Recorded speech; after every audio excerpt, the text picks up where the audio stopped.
living in that way once again, or having Indigenous voices back at the table when making these major decisions about how we treat and heal our planet.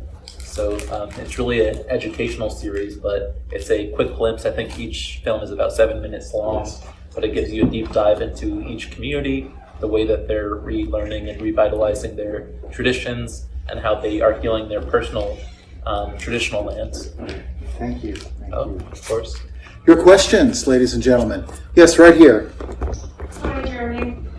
I'm just curious. So the film about the older woman visiting her sister, their donkey, where was that located? I think that was Central America, but in each of the endings of the films, there's a land acknowledgement. And I don't know if someone has a, but I saw a hand in the crowd. Did everyone hear that question?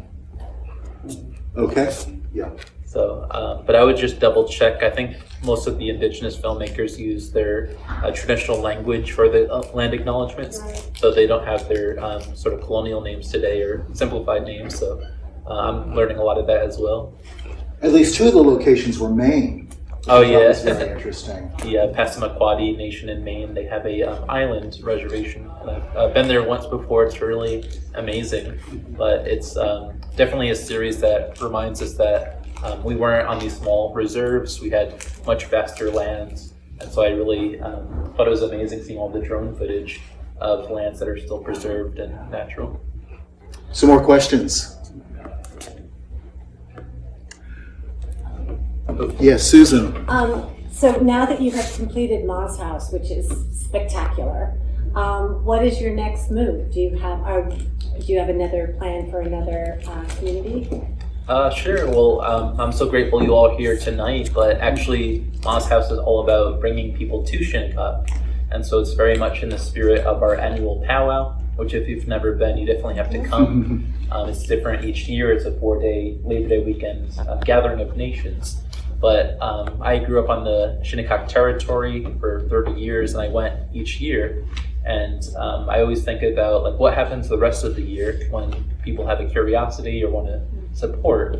And so Ma's House is a way for people to come, learn a little bit about Shinnecock history. But since this film has been made, we've had more than 17 resident artists, artists of color who have stayed for 2 weeks at a time to create their work and have open studios. We also have a communal library that is primarily Native American content. So we have over 600 books that are just on different fiction, poetry, regional Native books. And so that's an amazing and rare resource that is free to the public to browse and enjoy. We also have just weekly workshops that my mother, Denise Silva Dennis, who's here tonight, she was also in the film. Yes. She leads those workshops or helps facilitate. So it's really a space of gathering, just as it has been before I was born, since the 60s. Great, thank you. Oh, sure. Some more questions? Yes. How and when did the idea first come to you to create Ma's House? Well, it was definitely a silver lining project from the pandemic.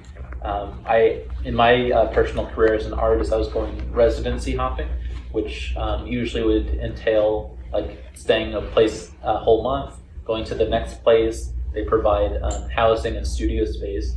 And as someone who grew up on Shinnecock, that was just something that like you don't have large warehouses or leisure. But with the pandemic, everything was canceled, including like different ways to support oneself and have an income. And so my family and I, who are all here tonight, my sister moved over here, Kelly, we decided as a family to basically revitalize Ma's House.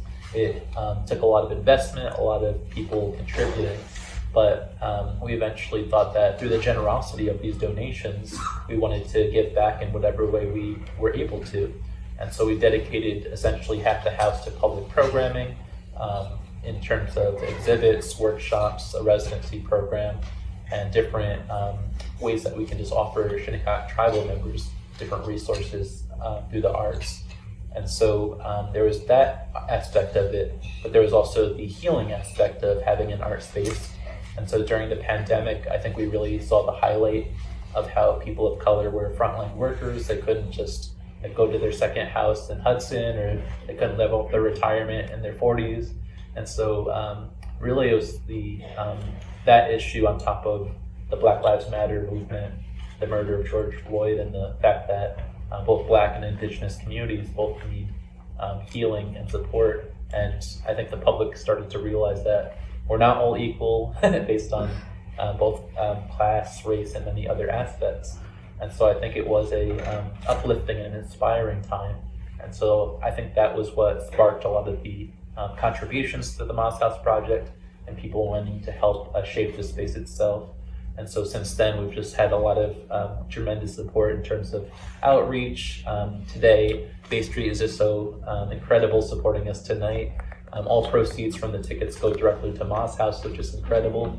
So I think you all have to come back to Bay Street and keep seeing the live performances. I think my first one was Raisin in the Sun. Oh, wonderful. So that was just incredible. Our last lit live before All Things Equal, 3 years ago. Yes, so there we are. Yeah, very inspiring and amazing as well. Right. But that's really where Moss House came out of, just the idea of like, what do we have and what can we give back? Oh, do we have a question? How are these specific films assembled, and what role does the REI co-op play? Great question. How are the films assembled, and how did the REI co-op, how were they involved in all of this? I think it was really the funding aspect of REI that helped the Reciprocity Project fund all of these. So I especially have to thank Adam and Sally, who actually came to Moss House and helped film and produce it. So sometimes you saw myself on the ladder. It's hard to handhold footage doing that. But I think the incredible project was able to go to each community and help out in different ways. So they helped tremendously with the editing. That's something that takes a long time and patience, and also just filming itself. So I think REI just helped with the fundraising side most of all. And then Reciprocity is just like doing the groundwork of like traveling the country and to different states and help spreading the word.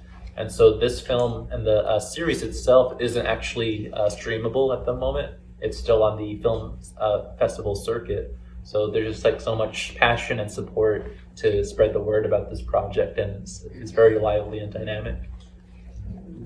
I got the sense that this is not the end of the last series of films from Reciprocity. This is just the beginning. Oh yeah, just season one. I'm hoping Just it's season one. endlessly.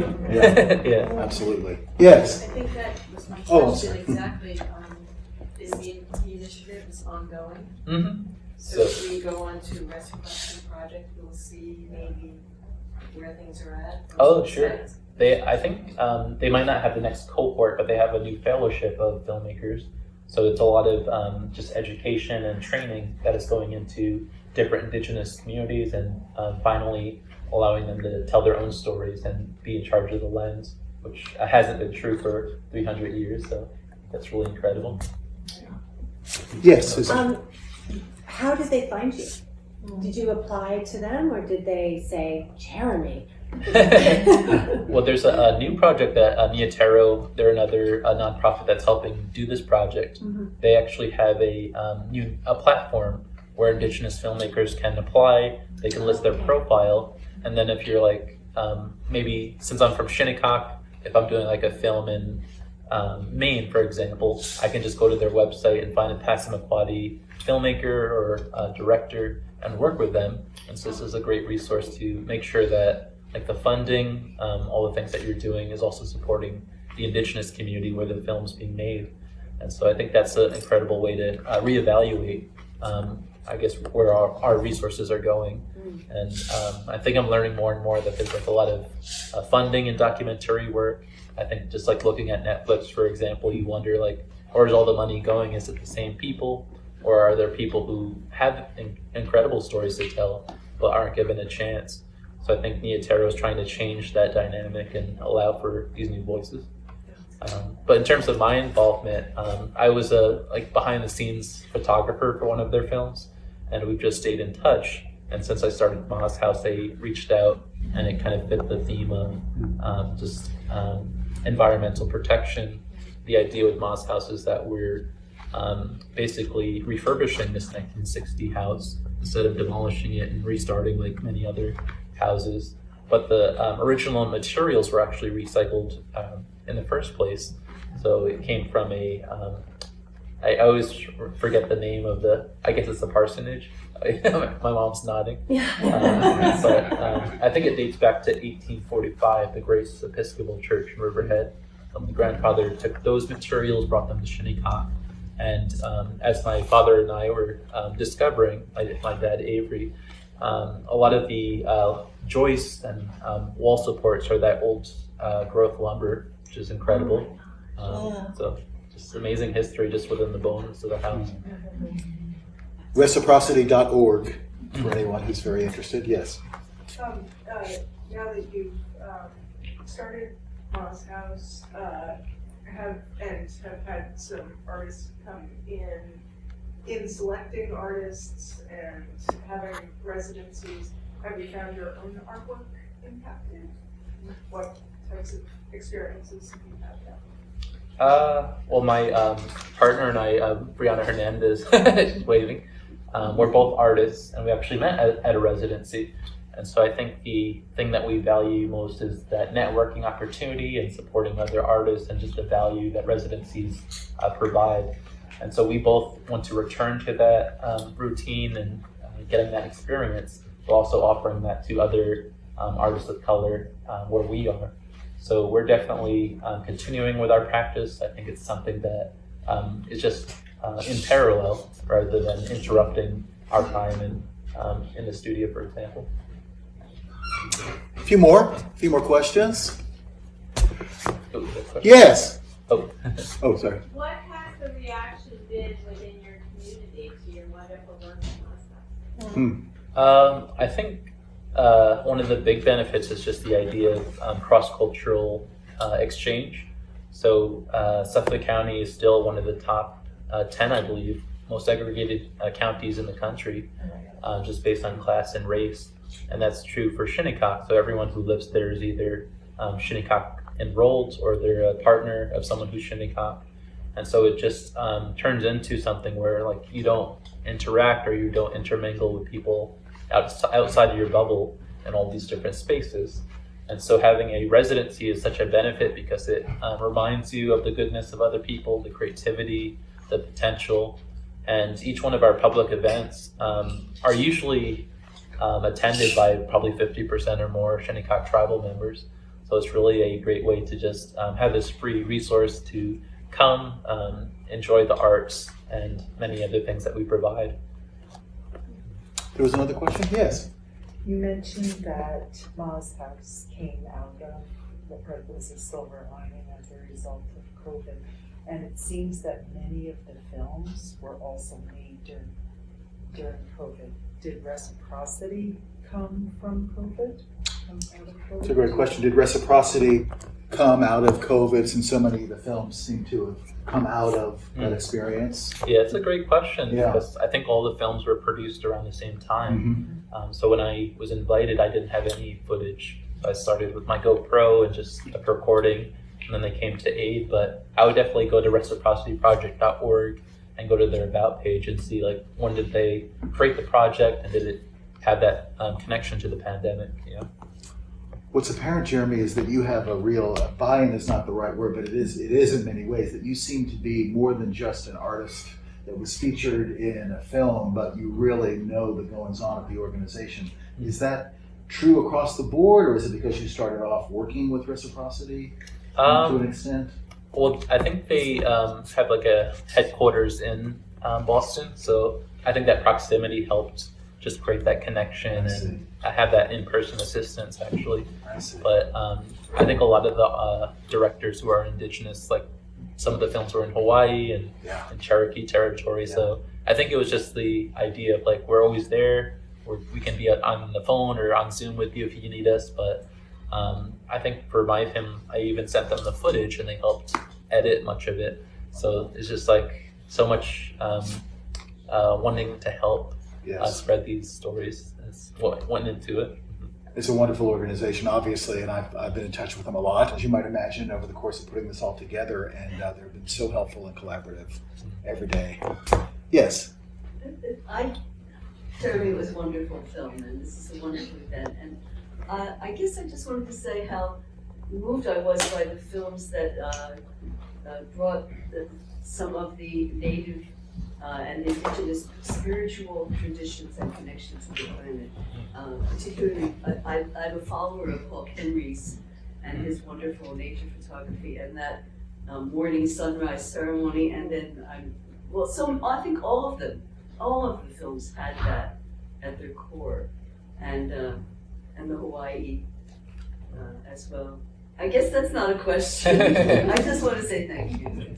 Well, I appreciate the comment, and we're hoping, well, I don't want to spoil it, but when we have the Shinnecock Powwow, we have different performers, and we're hoping one day to have Paul Henry's here.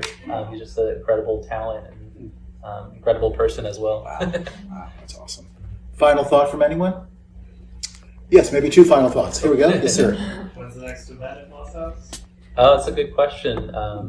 I think I have to ask my mom, probably a Thursday or Friday workshop. I'll be doing some beadwork. But those are free to attend. They're typically Fridays at 5, 3-hour workshops. But if you do have any artists of color in your networks, you can always tell them about Moss House. We have honorariums for them to lead workshops. We cover materials, and we're hoping to continue supporting through that way. And they would just go to your website to find out when the events are? Mhm. Mosshouse.org? Mosshouse.studio. So instead of .com, it's .studio. And we also have a mailing list. Yeah. And a final thought? So curious to know, is there open communication between the indigenous communities that were featured in this film? Is that something of an initiative that's being supported? That's a great question too.